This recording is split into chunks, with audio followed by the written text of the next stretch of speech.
ചെമ്പറയിലേക്ക് പോവാൻ തന്നെ തീരുമാനിച്ചു. ഈ യാത്ര ഞാനായിട്ടല്ല, ഈശ്വരൻ നിശ്ചയിച്ചതാണ്. മാധവൻ പോയിരിക്കും. പടനിലത്തിന്റെ എതിർവശത്ത് നിന്റെ അച്ഛനും സഹോദരങ്ങളുമാണ്. നിനക്ക് കരയാം. ചെമ്പ്ര ഇനി ശ്മശാന ഭൂമിയാകാൻ അധികം കാലമില്ല. ഒരു താത്രിക്കും രക്ഷിക്കാൻ കഴിയില്ല ചെമ്പ്രയെ.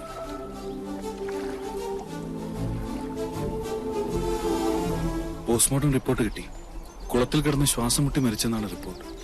നെല്ലൂർ മന വിൽക്കാനൊരു നീക്കമുണ്ടെന്നറിഞ്ഞു. മന പൊളിച്ചു മാറ്റാനേ പ്ലാൻ. ഒരു ഗ്രഹം ഭൂമിക്ക് മുകളിൽ നിൽക്കണോ വേണ്ടോ എന്ന് തീരുമാനിക്കുന്നത് മനുഷ്യനല്ല. അതിന്റെ കണക്കും ഈശ്വരന്റെ കയ്യിലാണ്.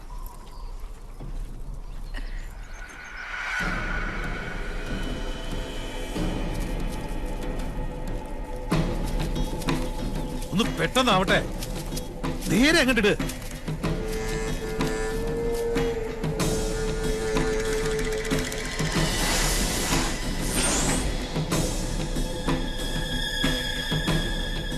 ആ പടവ് വരെ അങ്ങോട്ടിട്ട്. ആ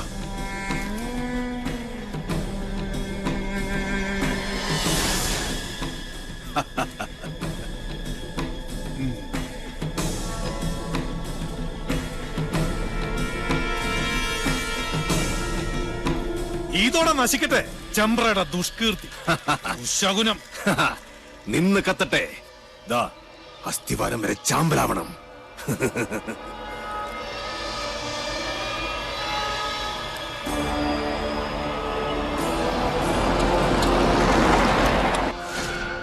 ഒരു തരത്തിൽ പറഞ്ഞാൽ ഇതും ഒരു ബ്രഹ്മഹത്യയാണ്. എല്ലാവരും മനസ്സിൽ അഷ്ടാക്ഷരി അങ്ങനെ ജപിച്ചോളുക.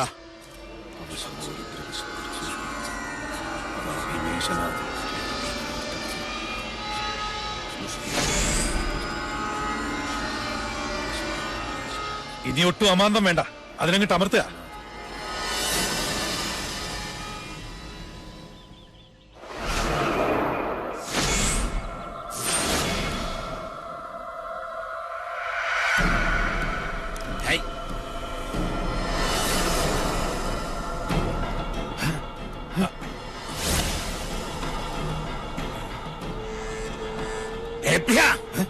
എന്താ ഇത് പൊട്ടാത്തെ? എന്താ എന്ത് പറ്റി നോക്കട്ടെ.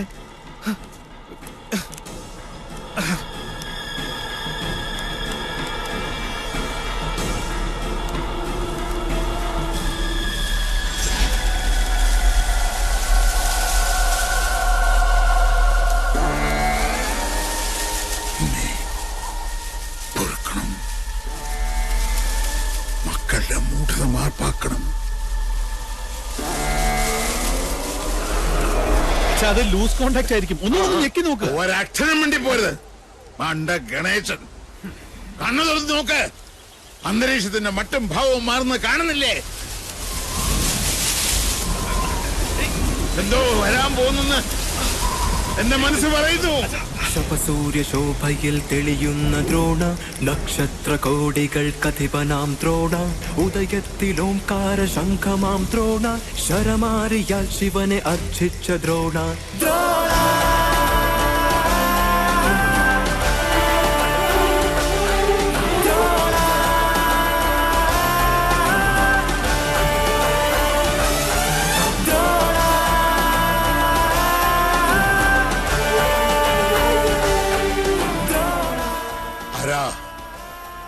ഏതായി അവതാരം? 10 അവതാരങ്ങളും ആണുങ്ങളായിരുന്നു.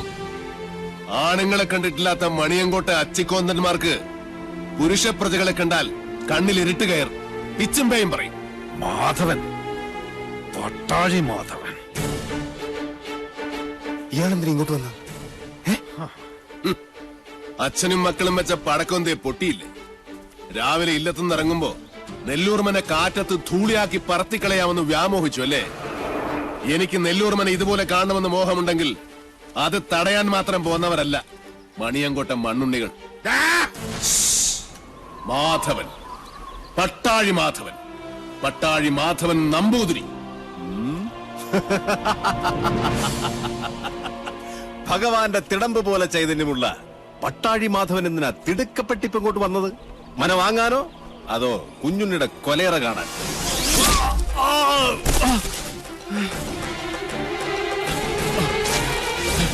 5 പ്രാണനും അലറിക്കരഞ്ഞ് അപേക്ഷിച്ചാലും ഈ ദയന് ഞാൻ ആവർത്തിക്കില്ല.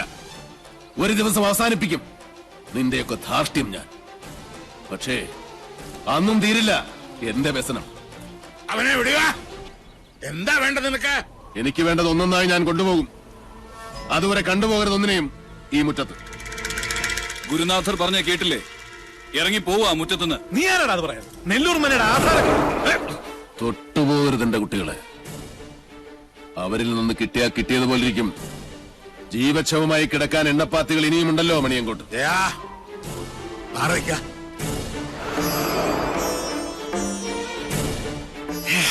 ആധാരം കാണണോ? നല്ല ഒറിജിനൽ ആധാരം കൈവശമുള്ള അവകാശിയെ കാണുമ്പോൾ ഉള്ളുകാളിൽ താഴെ വീഴരുത് മണിയങ്കോട്ടുകാരനവര്. ഷാരടി മാമേ, ഒന്ന് കാട്ടിക്കൊടുക്ക്.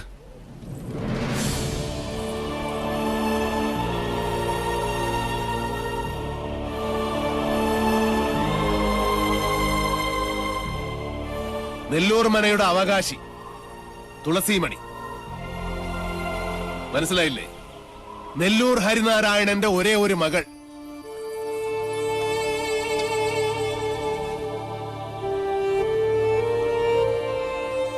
ഗുപ്തൻ ഓർമ്മയില്ലേ ആ ദിവസം?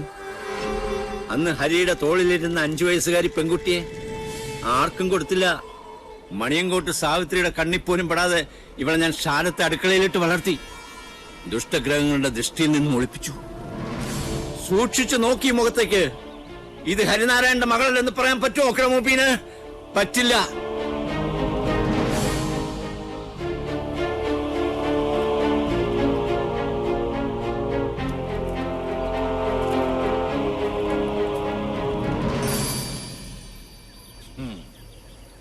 പാവം ഈ ശാരൻ. 7 സമുദ്രങ്ങൾക്കപ്പുറം ഒളിപ്പിച്ചിട്ടും നീ രക്ഷപ്പെട്ടില്ലല്ലോ മോളെ. എത്ര ആവാഹിച്ചിട്ടും സാവിത്രി ഇറങ്ങി വരാത്തതിന്റെ രഹസ്യം ഇപ്പൊ മനസ്സിലായി.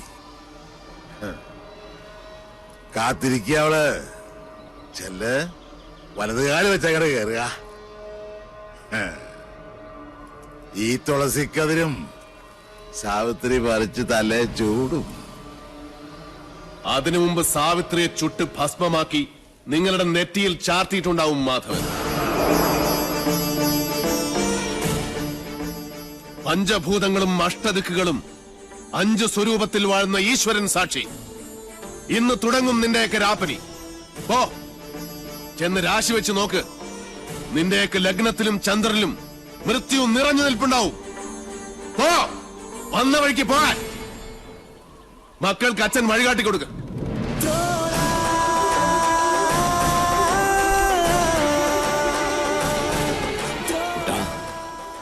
ആഴമറിയാത്ത ചുഴിയിലേക്ക് കാലെടുത്ത് വെച്ചു ഈ അച്ഛനും മകനും.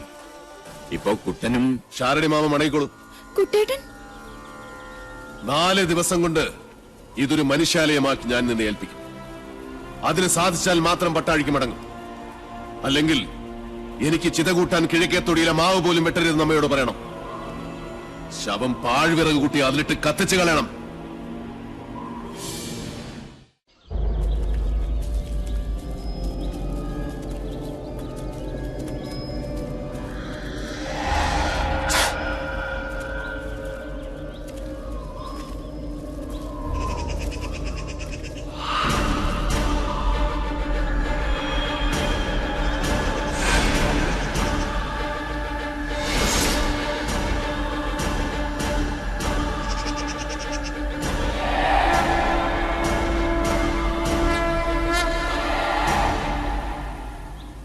ബ്രാഹ്മണ ഭൂമിക്ക് ശുഭ്രനിറവും നെയ്യിന്റെ ഗന്ധവും ഉണ്ടാകും. ക്ഷത്രിയ ഭൂമി ചുവന്നതും ചോരയുടെ ഗന്ധമുള്ളതും.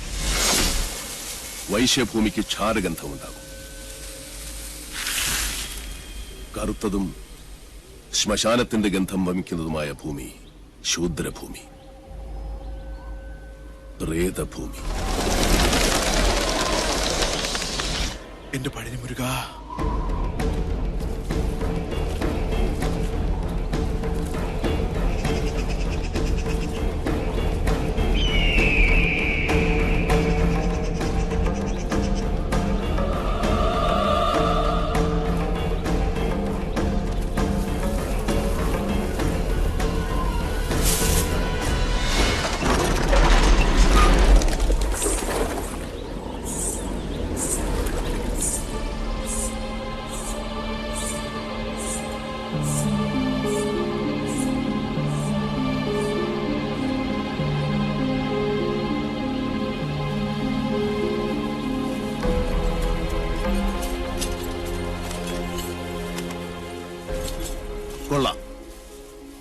തച്ചൻ മണ്ണും മരവും കൊണ്ട് എഴുതിയ കവിത.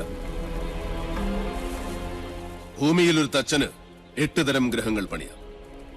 അതെ, എന്തോ ലക്ഷണം കണ്ടിട്ട് നെല്ലൂർമന ഏതിനത്തിൽപ്പെടും? ഹിരണ്യനാഥം, സിദ്ധാർത്ഥം, സുക്ഷേത്രം, ഏത്? തെക്കിനി, പടിഞ്ഞാറ്റ, വടക്കിനി, കിഴക്കിനി. 4 ചേർന്ന് നിൽക്കുന്നത് യമശൂർപ്പമല്ല, തീർച്ച. യമദൈവതം മരണം മാത്രം പ്രദാനം ചെയ്യും. അമ്പട തച്ച.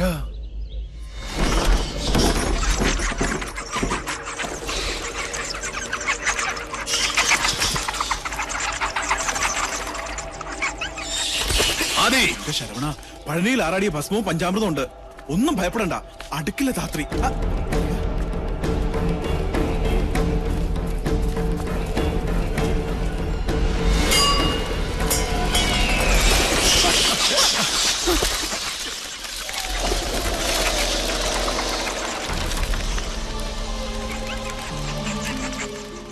തിരുത്തും.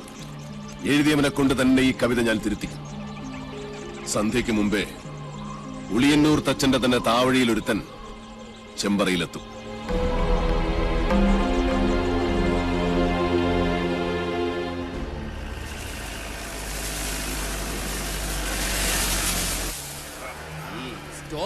എന്നുവെച്ചാ നിർത്തുക.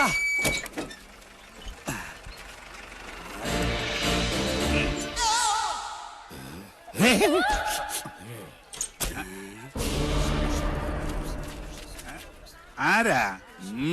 ഓ, ആശാരിമാരാണല്ലേ. ഇതിനു മുമ്പ് ഈ അങ്ങാടി കണ്ടിട്ടില്ലല്ലോ. ഇപ്പൊ കണ്ടില്ലേ? അത് മതി. താടിയ കുപിതനാണല്ലേ? അല്ല, യു രഘുത്തമൻ. പണി അന്വേഷിച്ചു വന്നതായിരിക്കും. താൻ ഞങ്ങൾക്ക് പണി തരണ്ട. ചെമ്പറയിൽ എന്റെ ഗുരുനാഥനുണ്ട്. അവിടേക്കുള്ള വഴി പറഞ്ഞു തരൂ. ചോരകണ്ണ. മര്യാദ കെട്ടവരെ, നിനക്ക് വിഷഹാരി അറിയില്ല. വിഷ ഊതി കയറ്റാനും ഊതി ഇറക്കാനും ഒരു നിമിഷം വേണ്ടിരിക്കെ. വിഷരാജനാ ഞാൻ. നിലവിളിച്ച് മരിക്കാതിരിക്കുക. ഞാൻ വെറുതെ പറഞ്ഞതാ. ഒരു വിഷഹാരി. തനിക്ക് വിഷ ഊതി ഇറക്കാനേ അറിയാവൂ, തുപ്പാൻ അറിയില്ല. അച്ചോ, ആശാനെ കടിക്കാത്ത പാമ്പ് ഏതൊക്കെ? ചത്ത പാമ്പും കടിക്കില്ല, ഫോട്ടോയിൽ കാണുന്നതും കടിക്കില്ല. പാമ്പല്ല, മീന. ആശാനെ കടൽപ്പാമ്പിനെയും കരപ്പാമ്പിനെയും കണ്ട എങ്ങനെ തിരിച്ചറിയാം? പാമ്പിനെ പിടിച്ച് വെറുതെ നക്കി നോക്കുക. ഉപ്പുരസം ഉണ്ടെങ്കിൽ അത് കടൽ പാമ്പ്. ഏഭ്യൻ. ഇത് കാടോ അതോ വീടോ? രണ്ടായാലും നല്ല തടിക്കോളുണ്ട്. ഇതോടെ നമ്മുടെ അരിഷ്ടതകളൊക്കെ അങ്ങോട്ട് നീങ്ങാൻ പോവാ. നമ്മുടെ അല്ല, നിന്റെ. പട്ടാഴി നമ്പൂതിരി പണിക്ക് വിളിച്ചത് നിന്നെ അല്ല, ഇന്നെയാ. പോഴൻ. ഇനി മേലാൽ മൂക്കിലിരുന്ന് മൂളിയാൽ ചിന്തേരിട്ട് കളയും ഞാൻ. എന്തോ ആരോ വിളിച്ചു എന്ന് തോന്നുന്നു. വരിക. അയ്യോ ആശാനെ, മുള്ള്. ഇവിടെ വെച്ച് വേണ്ട, അങ്ങോട്ട് മാറി നിന്ന് മുള്ളുക. അതല്ല, കാലി മുള്ള്. കാലിലെങ്ങനെ മുള്ളിയാ കൊന്നു കളയും ഞാൻ. ചെരുപ്പ്. ആശ